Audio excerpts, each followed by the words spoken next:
బంగారం కూడా అమ్మవారికి సమర్పించనున్నారు.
మేడారంలో ముఖ్యమంత్రి రేవంత్ రెడ్డి రెండో రోజు పర్యటిస్తున్నారు. సమ్మక్క సారలమ్మ గద్దెలను ఆయన కాసేపట్లో ప్రారంభించనున్నారు.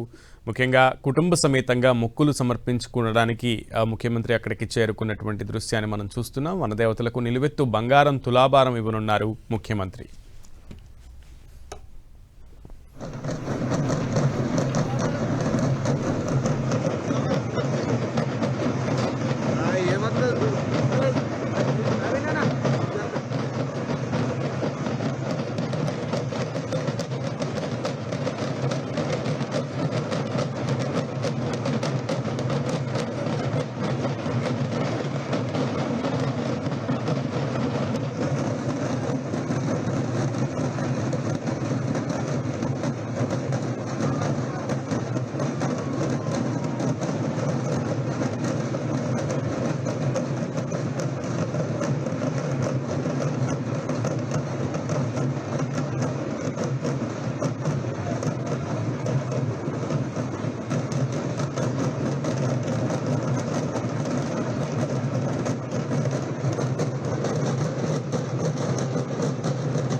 ముఖ్యమంత్రి రేవంత్ రెడ్డి కుటుంబ సమేతంగా మేడారం గద్దెలను ప్రారంభించిన అనంతరం కుటుంబ సమేతంగా అమ్మవారిని దర్శించుకుంటున్నారు. ప్రత్యేక పూజలు చేస్తున్నటువంటి దృశ్యాలను మనం 10 టీవీ స్క్రీన్ మీద చూస్తున్నాం.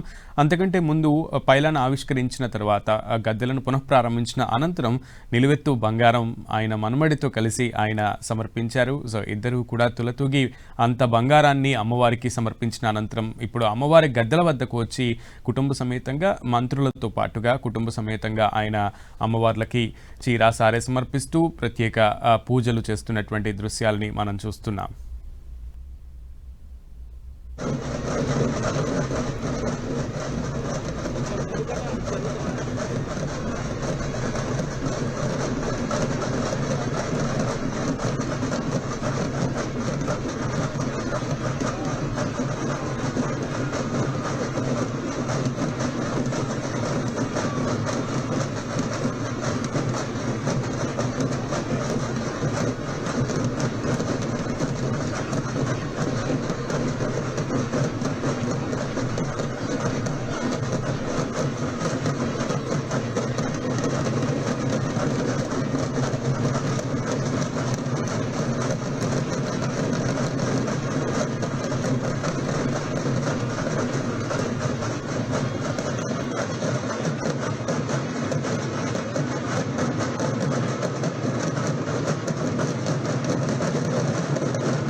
మేడారంలో మరో అద్భుతమైన ఘట్టం ఆవిష్కృతమైంది. అక్కడ వనదేవతలకు పునర్నిర్మించినటువంటి గద్దెలను సీఎం రేవంత్ రెడ్డి ప్రారంభించారు. సమ్మక్క సారలమ్మకు కుటుంబ సమేతంగా ఆయన మొక్కులు సమర్పించుకుంటున్నటువంటి దృశ్యాలను మనం చూస్తున్నాం.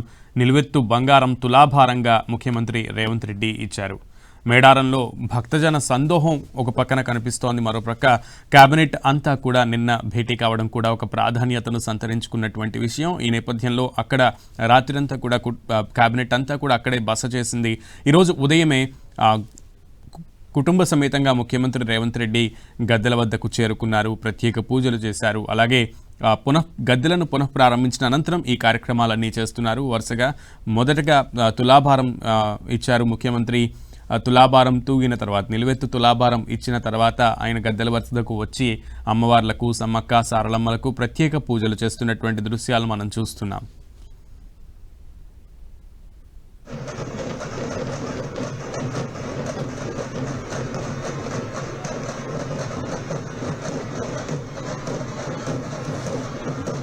మేడారంలో భక్తజన సందోహం కొనసాగుతోంది. మహాజాతర సమీపిస్తుండటంతో ముందుగానే వేల మంది భక్తులు బంధుమిత్రులు కుటుంబ సమేతంగా వచ్చి సమ్మక్క సారలమ్మ దేవతలను దర్శించుకుంటున్నారు. ఇవాళ ఉదయం నుంచే భక్తుల రద్దీ ఓ ప్రక్కన కొనసాగుతోంది. ఇక మూటాముల్లే నెత్తిన బంగారంతో వచ్చి తల్లులను దర్శించుకుంటున్నారు ప్రజలు. పలువురు ప్రత్యేక వాహనాల్లో అక్కడికి తరలి వస్తున్నారు. ముందుగా జంపన్న వాగులో పుణ్యస్నానాలు ఆచరించి మొక్కుల్లో భాగంగా కళ్యాణకట్ట వద్ద తలనీలాలు సమర్పిస్తున్నారు. అక్కడి నుంచి గద్దెల వద్దకు చేరుకుని దేవతలను దర్శించుకున్నారు. తల్లులకు సారె, పసుపు, కుంకుమ, పూలు, పండ్లు, ఒడిబియ్యం, ఎత్తు బెల్లం సమర్పించి మొక్కులు చెల్లించుకుంటారు ప్రజలు. సో ఇప్పుడు ముఖ్యమంత్రి సమ్మక్క సారలమ్మ గద్దెల వద్ద అక్కడి ప్రాచీన గిరిజన పూజారులు చెప్తున్నటువంటి పూజా కార్యక్రమాలను చేస్తున్నారు. సో అనంతరం కార్యక్రమాల్లో ముఖ్యంగా పాల్గొనబోతున్నారు. కొన్ని అధికారిక కార్యక్రమాలు కూడా ఉండే అవకాశం ఉంది.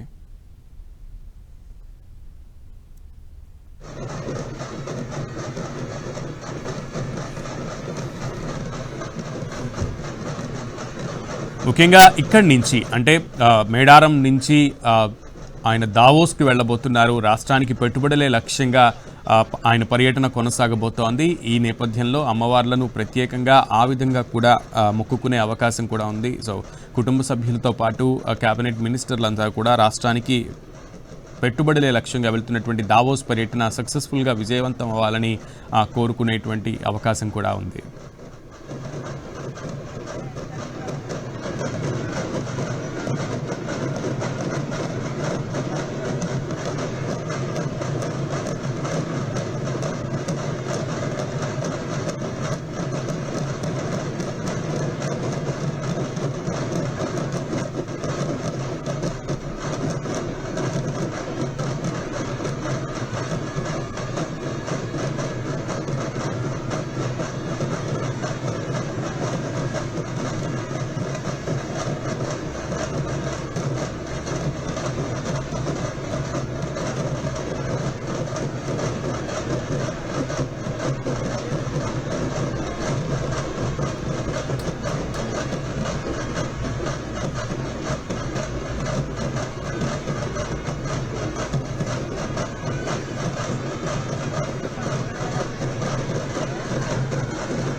రైట్, అమ్మవారికి ప్రత్యేక ప్రార్థనలు చేస్తున్నారు, పూజలు చేస్తున్నారు, మొక్కులు చెల్లించుకుంటున్నారు. అమ్మవార్లకి చీర, సారె, అలాగే అన్నీ కూడా సమర్పిస్తున్నారు. ముఖ్యంగా కుటుంబ సభ్యులందరూ కూడా, మంత్రులందరూ కూడా తమ తమ కోరికలను నెరవేర్చాలని ఆ సమ్మక్క సారలమ్మను వేడుకుంటున్నటువంటి దృశ్యాలని మనం చూస్తున్నాం. సో ప్రత్యేకంగా ఈరోజు దావోస్ పర్యటనకు కూడా ముఖ్యమంత్రి వెళ్ళబోతున్నారు. సో దావోస్ పర్యటన కూడా విజయవంతం అయ్యేలాగా చూడాలంటూ కూడా ముఖ్యమంత్రి కోరుకునే అవకాశం కూడా కనబడుతోంది. ఈ పర్యటన అనంతరం ఆయన నేరుగా దావోస్ పర్యటనకు వెళ్ళబోతున్నారు. ముఖ్యంగా రాష్ట్రానికి పెట్టుబడులే లక్ష్యంగా కాంగ్రెస్ ప్రభుత్వం అధికారంలోకి వచ్చిన కాడి నుంచి కూడా పెట్టుబడులే లక్ష్యంగా ముందుకు వెళ్తోంది. విజన్ 2047 పెట్టుకుని ముందుకు వెళ్తోంది. 3 ట్రిలియన్ల ఎకానమీయే ధ్యేయంగా రాష్ట్ర ప్రభుత్వం లక్ష్యంగా పెట్టుకుని ముందుకు వెళ్తున్న నేపథ్యంలో ఆ విధంగా అన్నీ కూడా సక్సెస్ఫుల్గా జరగాలి అనేటువంటి ఆశాభావంతోనే ప్రభుత్వం దృఢ నిశ్చయంతో ముందుకు కదులుతోంది. ముఖ్యంగా మేడారం జాతర ఘనంగా ప్రారంభం కానున్న నేపథ్యంలో, అంటే కొన్ని రోజుల్లోనే మేడారం జాతర ప్రారంభం కానున్న నేపథ్యంలో ముందు నుంచే భక్తుల తాకిడి కూడా విపరీతంగా పెరిగిపోతుంది. ఈ నేపథ్యంలోనే గద్దులను పునఃప్రారంభించారు. గద్దులను మొత్తం అంతా కూడా ఆ ప్లేస్నంతా కూడా స్పేషియస్గా చేసి ఎంతమంది భక్తులు వచ్చినా కూడా త్వరితగతిన దర్శనాలు జరిగే విధంగా ప్రభుత్వం ఏర్పాట్లు చేసింది. ఆ గద్దెలను పునఃప్రారంభించిన సందర్భంగా నిన్న రేవంత్ రెడ్డి ముఖ్యమంత్రి ప్రత్యేకమైనటువంటి స్టేట్మెంట్స్ కూడా చేశారు. తన జీవితంలో వెనక్కి తిరిగి చూసుకుంటే మేడారం ప్రారంభం, అంటే మేడారాన్ని విస్తరించినటువంటి, గద్దెలను విస్తరించినటువంటి ఏదైతే ఈ అద్భుతమైనటువంటి ఘట్టం చరిత్రలో నిలిచిపోతుంది, నాకు ఎప్పటికీ గుర్తుండిపోతుంది అంటూ కూడా చాలా గర్వంగా ఆయన ముఖ్యమంత్రి తెలిపారు. రైట్, ప్రజెంట్ అక్కడ శాస్త్రోక్తంగా గిరిజనుల ఆచారాలలో ప్రత్యేకమైనటువంటి పూజలు ముఖ్యమంత్రి రేవంత్ రెడ్డి కుటుంబ సభ్యులతో పాటు మంత్రులందరూ కూడా నిర్వహిస్తున్నారు. ఆ దృశ్యాలు మనం చూస్తున్నాం. మరింత సమాచారం మా ప్రతినిధి కేకేని అడిగి తెలుసుకుందాం. కేకే, మేడారం చరిత్ర లోపల అమ్మల గద్ర పునరుద్ధరణకు సంబంధించినటువంటి కార్యక్రమం ముఖ్యమంత్రి రేవంత్ రెడ్డి, అదేవిధంగా లోపల పునరుద్ధరణకు సంబంధించినటువంటి కార్యక్రమం పైలాన్ ఆవిష్కరణ అనేటువంటి మేడారం చరిత్రలో ఒక మైలు రాయి దాటింది. అంటే వన సముద్రం అంతా కూడా ఒక్కసారిగా పునరుద్ధరణ కార్యక్రమంతో ఇష్టమైన పూలతో అలంకరించినటువంటి అమ్మల గద్దెలు మొత్తంగా కూడా శోభాయమానంగా మారాయి. రాష్ట్ర ప్రభుత్వం అత్యంత అధికారంగా చేపట్టినటువంటి, అంటే 100 రోజుల టార్గెట్ అనేటువంటిది ముఖ్యమంత్రి ఏదైతే సమ్మక్క మాల ధరించి అంత నిష్టతోటి 100 రోజుల టార్గెట్ లో పూర్తి చేయాలని చెప్పి ఏదైతే ఆదేశాలు ఇచ్చిందో ఆ ఆదేశాలను పూజా తప్పకుండా పాటించినటువంటి ఇన్ఛార్జ్ మినిస్టర్ గా ఉన్నటువంటి ఆదివాసీల ఆడబిడ్డ రాష్ట్ర మంత్రిగా ఉన్నటువంటి సీతక్క, అదేవిధంగా దేవాదాయ శాఖ మంత్రిగా ఉన్నటువంటి కొండాసులేఖ, వీళ్ళందరూ కూడా మొత్తంగా కూడా కలెక్టివ్ ఎఫర్ట్ తోటి మొత్తం ఈ రోజు అమ్మల గద్దెలు అనేటువంటి శోభాయమానంగా మాట్లాడుతుంది. రాష్ట్రాలనే ముఖ్యమంత్రి చేతుల మీదుగా ఆవిష్కరించబడ్డటువంటి అమ్మల గద్దెలను మనం మొత్తం అమ్మల గద్దెలను ఆవిష్కరించేందుకు ఏదైతే తొలి మొక్కు మొక్కానో ప్రభుత్వం అధికారంలోకి రావడం, అధికారంలోకి వస్తే మొత్తం ఎంటైర్ క్యాబినెట్ కి అమ్మల గద్దెల మీద చదువులేలా చేస్తున్నారని చెప్పి మొక్కుకున్నాను. ఆ మొక్కు మేరకు ఈ రోజు మేడారం లోపల, అంటే హైదరాబాద్ రాజధానిలో జరగాల్సినటువంటి క్యాబినెట్ మీటింగ్ లో అమ్మల గద్దెల దగ్గర సంబంధించిన విధంగా క్యాబినెట్ మీటింగ్ తెలంగాణ రాష్ట్ర ప్రభుత్వం చేపట్టింది. ప్రజాప్రభుత్వం ఎప్పటికీ కూడా ప్రజల మధ్యకు వస్తుంది. దానిలో సర్కారంగా ఈ రోజు తమలో ఒడికి వచ్చిందని చెప్పి ముఖ్యమంత్రి ప్రశ్నించారు. ఆ మేరకే ఈ రోజు కుటుంబ సమేతంగా ముఖ్యమంత్రి రేవంత్ రెడ్డి తన ప్రభుత్వ భార్య సీతారెడ్డి, అదేవిధంగా కూతురు నైమిషారెడ్డి తో పాటు క్యాబినెట్ మినిస్టర్ అందరికీ కూడా రేవంత్ రెడ్డి తొలుత అధికార శక్తి సమ్మక్కకు సంబంధించినటువంటి గద్దెని ముందు ఆయన మొక్కు చెల్లిస్తున్నారు. అదేవిధంగా ఆయనకు అమ్మలకు సంబంధించినటువంటి వినియోగం అంటారు దాదాపు 68 సంబంధించినటువంటి బంగారాన్ని కూడా అమ్మల గద్దెలకు సమర్పించారు. ఆ తర్వాత సారలక్కకు సంబంధించినటువంటి గద్దె వద్ద మొక్కులు చెల్లించుకొని గోవిందరాజు, పండితరాజు మొక్కులు చెల్లించుకొని కమిటీగా తనకు సంబంధించినటువంటి ఆశలు అమ్మలకు వ్యక్తం చేయడం అనేది జరిగింది. ప్రభుత్వం లోపల, అంటే ప్రజలు ప్రజాప్రభుత్వానికి అధికారం ఇస్తే ప్రజల వద్దకి మళ్ళీ తిరిగి అధికారం ఎంత ఆత్మగౌరవాన్ని నిలబెడుతుంది అనేటువంటి ఒక ఇండికేషన్ ఇవ్వడంలో భాగంగానే ఈ రోజు మొత్తం కూడా ప్రపంచంలోనే అతిపెద్ద గిరిజన జాతర, ప్రపంచంలోనే అతిపెద్ద వన జాతర అయినటువంటి మేడారం జాతర లోపల అద్భుత గతం అనేటువంటి ఇప్పుడు ఆవిష్కృతమైనటువంటి ఒకవైపు మేడారం గద్దెలు అనేటువంటి పునరుద్ధరించడం అనేటైతే ఒక చరిత్ర అయితే ఆ చరిత్రకి నవశకానికి నాంది పలికిన తీరుగా రాష్ట్ర క్యాబినెట్ అంతా కూడా అన్నని గద్దెల వద్ద రుణమిల్లడం అనేటువంటి మొత్తంగా కూడా ఇక్కడ ప్రజలను కావచ్చు భక్తులను కావచ్చు ఆకర్షించింది. అడుగడుగున శ్రేణి నాదాలు అదేవిధంగా ఇక్కడ ఉన్నటువంటి కొమ్ము పూరలు గుసాడి నృత్యం అడుగడుగున ఇక్కడ ఉన్నటువంటి చింతన ఆచార సంస్కృతి ప్రతిబింబిస్తున్నటువంటి పరిస్థితి ఇక్కడ మనం చూడము. మేడారం ఉన్నటువంటి అంటే మేడారం గద్దెల ప్రాంగణంలో ఉన్నటువంటి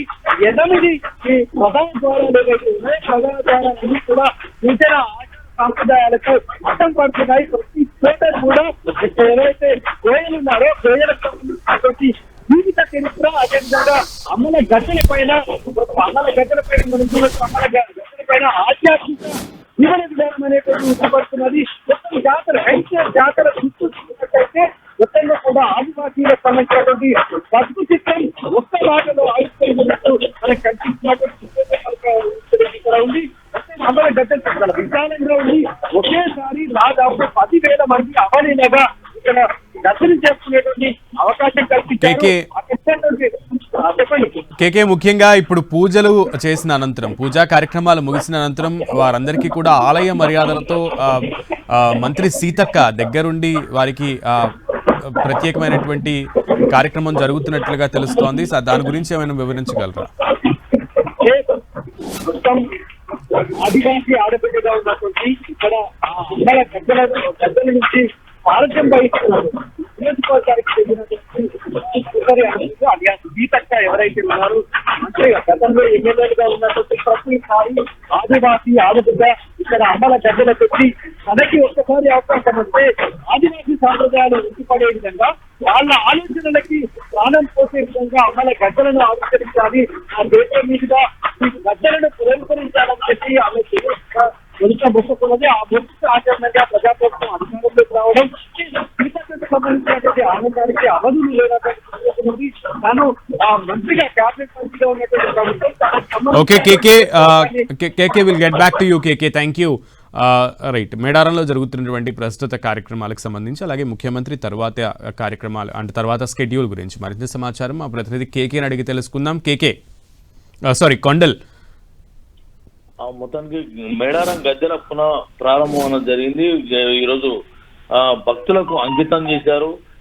చాలా ప్రతిష్టాత్మకంగా ప్రభుత్వం ఈ నిర్ణయం తీసుకుంది. ఎందుకంటే మేడారం మహాజాతర అన్నది దక్షిణాది కుంభమేళగా ప్రభుత్వం నిర్వహిస్తుంది. 3 కోట్లకు పైగా భక్తులు ఈసారి మేడారం మహాజాతరకు హాజరవుతారని ప్రభుత్వం అంచనా వేస్తుంది. ఈ నేపథ్యంలోనే 100 రోజుల యాక్షన్ ప్లాన్ ప్రకారం పెట్టుకొని ఇప్పటి వరకు పనులను పూర్తి చేసింది. ప్రస్తుతం అంగరంగ వైభవంగా మేడారం గద్దెల ప్రారంభోత్సవ కార్యక్రమం జరుగుతుంది. సీఎం రేవంత్ రెడ్డితో పాటు కుటుంబ సభ్యులు పాల్గొన్నారు. దాంతో పాటు మంత్రులందరూ కూడా ఈ కార్యక్రమంలో ఉన్నారు. మొత్తానికి చాలా వైభవపేతంగా అదేవిధంగా పూర్తి గిరిజన సాంప్రదాయాలను పాటిస్తూ ముఖ్యమంత్రి కేబినెట్ అందరూ కూడా ఈ కార్యక్రమంలో పాల్గొన్నారు. 3 గద్దెలను మొత్తం 4 గద్దెలను ప్రభుత్వం ముఖ్యంగా రేవంత్ రెడ్డి ప్రారంభించారు. సమ్మక్క, సారలమ్మ, గోవిందరాజులు అదేవిధంగా పైడీతరాజు 4 గద్దెల పునర్నిర్మాణం అన్నది చేపట్టింది ప్రభుత్వం. ఈ కార్యక్రమంలో అందరూ ప్రస్తుతం అక్కడ భక్తులు ఏదైతే గిరిజన సాంప్రదాయ ప్రకారం ఆశీర్వాదం తీసుకుంటున్నారు. కేబినెట్ మంత్రులతో పాటు సీఎం కుటుంబ సభ్యులందరూ కూడా ఆశీర్వాదం తీసుకుంటున్నారు. ఇక్కడ నుంచి సీఎం రేవంత్ రెడ్డి ఈ పర్యటన ముగించుకొని దావోస్ బయలుదేరుతారు. హైదరాబాద్ నుంచి నేరుగా ఆయన దావోస్ కు బయలుదేరుతారు. దావోస్ లో 24 వరకు దావోస్ లో పర్యటిస్తారు. ఆ తర్వాత అక్కడి నుంచి అమెరికాకు బయలుదేరుతారు. మొత్తానికి సమ్మక్క సారలమ్మ గద్దెలకు సంబంధించిన పునర్నిర్మాణం అనుకోండి, మేడారం మాస్టర్ ప్లాన్ కి సంబంధించిన అభివృద్ధి పనులు అనుకోండి, రికార్డు స్థాయిలో 100 రోజులు టార్గెట్ గా లక్ష్యంగా పెట్టుకుని ప్రభుత్వం ఈ పనులను పూర్తి చేసింది. నిన్ననే ఇక్కడికి సీఎం రేవంత్ రెడ్డి చేరుకున్నారు. ఇక్కడ ఏకంగా కేబినెట్ సమావేశాన్ని కూడా ప్రభుత్వం నిర్వహించింది. అంటే దేశంలో ఎప్పుడూ లేనంతగా ఒక అటవీ ప్రాంతంలో కేబినెట్ సమావేశం నిర్వహించడం అన్నది కూడా మేడారం ప్రాశస్తాన్ని దేశానికి అదేవిధంగా ప్రపంచానికి చాటేందుకే ఇక్కడ కేబినెట్ సమావేశం నిర్వహించామని చెప్పి ప్రభుత్వం చెప్తుంది. సీఎం రేవంత్ రెడ్డి ప్రస్తుతం ఆశీర్వాదం తీసుకున్న తర్వాత అక్కడికి వచ్చిన భక్తులతో ఆయన మాట్లాడుతున్నారు. ఇప్పుడు ఇక్కడ నుంచి మూవ్ అవుతున్నారు. మంత్రులతో పాటు కుటుంబ సభ్యులు అందరూ కలిసి ఇక్కడ నుంచి బయటికి వెళ్ళిపోతున్న సందర్భం ఉంది. మొత్తం చూసుకుంటే సమ్మక్క సారలమ్మకు సంబంధించిన మేడారం పునర్నిర్మాణ పనులని పూర్తి చేసుకొని చాలా అంగరంగ వైభవంగా ప్రభుత్వం పూర్తి స్థాయిలో గిరిజన సాంప్రదాయ ప్రకారం ఈ ప్రభుత్వం 4 గద్దెల నిర్మాణానికి సంబంధించి ప్రారంభం చేసి ఈ రోజు భక్తులకు అంకితం చేసింది. సునీల్ కొండలు అయితే మరో ప్రక్క భక్తుల తాకిడి ఇప్పటికే కూడా చాలా బాగా పెరిగిందనే చెప్పాలి. సో భక్తులు కూడా ఈ తండోపతండాలుగా మేడారంకి చేరుకుంటున్నారు. సో అక్కడ భక్తుల మేనేజ్మెంట్ ఎట్లా నడుస్తుంది? ఖచ్చితంగా ప్రభుత్వం ఈ అంశంలో పూర్తి స్థాయిలో జాగ్రత్తలు తీసుకుని చెప్పుకోవచ్చు. ఎందుకంటే 100 రోజుల యాక్షన్ ప్లాన్ గా ప్రభుత్వం ఈ నిర్ణయం తీసుకుంది. ఇప్పటికే 250 కోట్ల నిధులను మేడారం అభివృద్ధికి మాస్టర్ ప్లాన్ కి సంబంధించి ప్రభుత్వం కేటాయించింది. దాంట్లో దాదాపు మహాజాతరకు సంబంధించి ప్రస్తుతానికి ఎలాంటి ఇబ్బందులు లేకుండా వచ్చే భక్తులకు అన్ని ఏర్పాట్లు చేసింది. నిన్న సీఎం రేవంత్ రెడ్డి ఇక్కడ ఏర్పాట్లను స్వయంగా పరిశీలించారు. జంపన్న వాగులో ప్రభుత్వం చేసిన ఏర్పాట్లు అనుకోండి, మహాజాతరకు 3 కోట్లకు పైగా భక్తులు హాజరయ్యే అవకాశం ఉంది. కాబట్టి వచ్చే భక్తులకు ఎలాంటి అసౌకర్యాలు కలగకుండా ప్రభుత్వం జాగ్రత్తలు తీసుకుంది. పూర్తి స్థాయిలో టెక్నాలజీని కూడా ఈ సందర్భంగా ప్రభుత్వం వాడుకోబోతుంది. అడుగడుగున సీసీ కెమెరాలు పర్యవేక్షణ ఉండబోతుంది. అదేవిధంగా ఏఐ టెక్నాలజీ కూడా ఈ జాతరలో మహాజాతరలో ప్రభుత్వం ఉపయోగించుకోబోతుంది. ఎందుకంటే 3 కోట్లకు పైగా జనం వివిధ రాష్ట్రాల నుంచి, ఒక్క తెలంగాణ నుంచి కాకుండా ఛత్తీస్గఢ్, ఒరిస్సా, అదేవిధంగా మహారాష్ట్ర, కర్ణాటక, ఆంధ్రప్రదేశ్ ఇలా అనేక రాష్ట్రాల నుంచి ఈ మహాజాతరకు భక్తులు తరలి వస్తారు. కాబట్టి వారికి ఎలాంటి అసౌకర్యం కలగకుండా ఉండేందుకు ప్రభుత్వం అన్ని రకాల ఏర్పాట్లు చేసింది. ఇక్కడ పూర్తిగా భద్రతా చర్యలు మాత్రం అత్యంత కట్టుదిట్టమైన భద్రతా చర్యలను ఏర్పాట్లను చేసిందని చెప్పుకోవచ్చు. వీటన్నింటినీ కూడా స్వయంగా సీఎం రేవంత్ రెడ్డి నిన్న పర్యవేక్షించారు. Police control centre, command control centre నుంచి ఏర్పాట్లు ఎలా ఉన్నాయి, ఎందుకంటే ఈ నెల 28 నుంచి మహాజాతర ప్రారంభం కాబోతుంది. 28 నుంచి 30 వరకు 3 రోజుల పాటు ఈ మహాజాతర నిర్వహణ ఉండబోతుంది. నేపథ్యంలో వచ్చే భక్తులకు ఎలాంటి ఇబ్బందులు అసౌకర్యాలు కలగకుండా అయితే భారీ స్థాయిలో ప్రభుత్వం ఏర్పాటు చేసింది. ఓకే కొండల్, మొత్తానికి కార్యక్రమాన్ని ముగించుకుని అయితే ముఖ్యమంత్రి ఇక్కడి నుంచి నేరుగా హైదరాబాదే బయలుదేరతారా లేదా మధ్యలో ఇంకేమైనా కార్యక్రమాలు ఉన్నాయా? ఏం లేదు, ఇక్కడ నుంచి ఇప్పుడు కార్యక్రమం ముగించుకున్న తర్వాత మరి కాసేపట్లో ఇక్కడ నుంచి ప్రత్యేక హెలికాప్టర్ లో హైదరాబాద్ బయలుదేరబోతున్నారు. డైరెక్ట్ శంషాబాద్ నుంచి నేరుగా దావోస్ కు బయలుదేరి వెళ్తారు. దావోస్ లో భారీ స్థాయిలో ఈసారి భారీ పెట్టుబడులు సాధించాలన్న లక్ష్యంగా ప్రభుత్వం పెట్టుకుంది. ఇప్పటికే తెలంగాణ రైజింగ్ మిషన్ 2047 ను తెలంగాణ ప్రభుత్వం చాలా ప్రకటించిన పరిస్థితి. ఈ నేపథ్యంలోనే తెలంగాణలోకి భారీ పెట్టుబడులను సాధించాలన్న లక్ష్యంగా పెట్టుకుంది.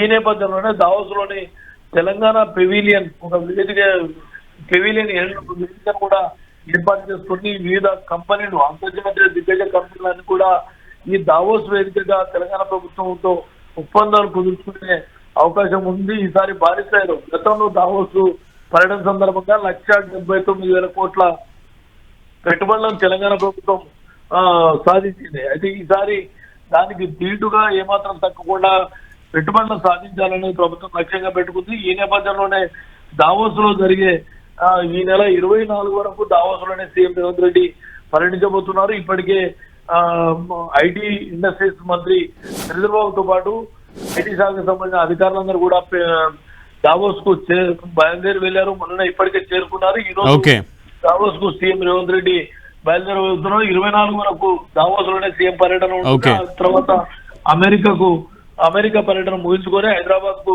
ఫిబ్రవరి 1 హైదరాబాద్ చేరుకుంటారు. Sunil. Okay Kondal, thank you.